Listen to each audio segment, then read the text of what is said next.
శ్రీవేంకటాచలాధీశం శ్రియాధ్యాసితవక్షసం శ్రితచేతనమందారం శ్రీనివాసమహం భజే. అందరికీ నమస్కారం.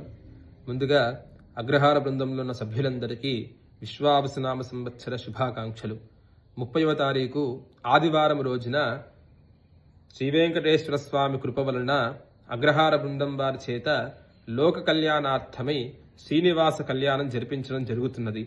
అదేవిధముగా 29వ తారీఖు పూర్వాభాద్ర నక్షత్ర 4వ పాదములో షడ్గ్రహ కూటమి కూడా జరుగుతున్నది. ఈ షడ్గ్రహ కూటమి వలన కొన్ని రాశులపైన కొన్ని ప్రాంతాలపైన కించిత్ ప్రభావము ఉన్నట్టుగా కనబడుతున్నది.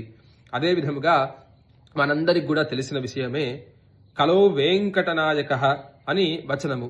వెంకట అంటే కష్టాలు తీర్చేవాడని అర్థము. మనకి ఇటువంటి క్లిష్టమైన సమయములో ఆ కలియుగనాథుడు శ్రీనివాసుడు మనందరినీ అనుగ్రహించడానికై లోక కళ్యాణార్థమై జగద్రక్షణార్థమై ఈ శ్రీనివాస కళ్యాణం సంకల్పం చేసినట్టుగా ఉన్నది. కావున మీరంతా ఈ కళ్యాణంలో పాల్గొని మన కష్టాలు తీర్చుకోవడానికి ఆ పరమాత్ముడు మనందరికీ ఇచ్చినటువంటి మంచి అవకాశంగా గుర్తించి మీరందరూ అధిక సంఖ్యలో ఈ కళ్యాణంలో పాల్గొని ఆ శ్రీనివాసుడు అనుగ్రహం పొందాలని కోరుకుంటూ మా నారాయణ నామస్మరణతో మీ అందరికీ ఆశీస్సులు కలుగుగాక. లోకా సమస్తా సుఖినో భవంతు.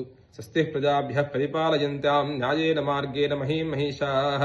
గోబ్రాహ్మణేభ్యః శుభమస్తు నిత్యం. లోకా సమస్తా సుఖినో భవంతు. ఏడుకొండలవాడ వెంకటరమణ గోవింద గోవింద.